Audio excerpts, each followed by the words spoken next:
the key to spiritual maturity. Solid food is for the mature, for those who have their powers of discernment trained by constant practice to distinguish good from evil.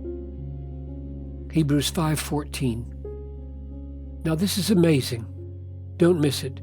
It could save you years of wasted living.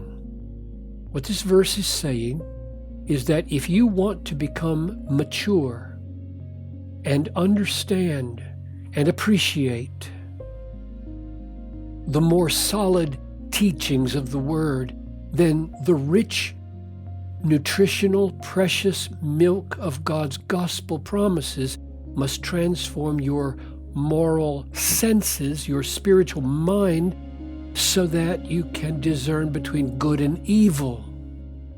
Or let me put it another way. Getting ready to feast on all God's Word is not first an intellectual challenge.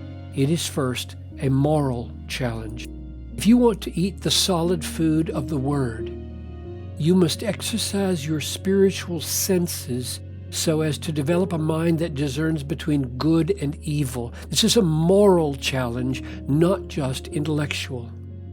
The startling truth is that if you stumble over understanding Melchizedek in Genesis and Hebrews, it may be because you watch questionable TV programs.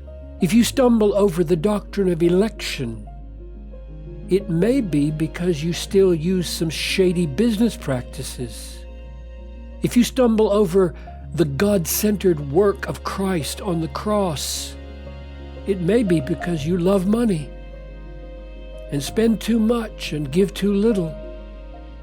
The pathway to maturity and to solid biblical food is not first becoming an intelligent person, but becoming an obedient person.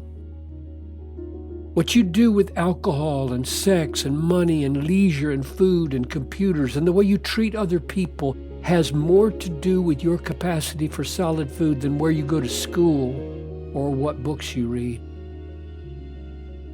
This is so important because in our highly technological society, we are prone to think that education, especially intellectual education, is the key to maturity.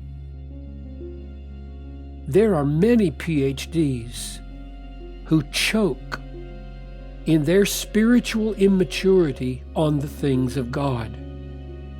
And there are many less educated saints who are deeply mature and can feed with pleasure and profit on the deepest things of God's Word.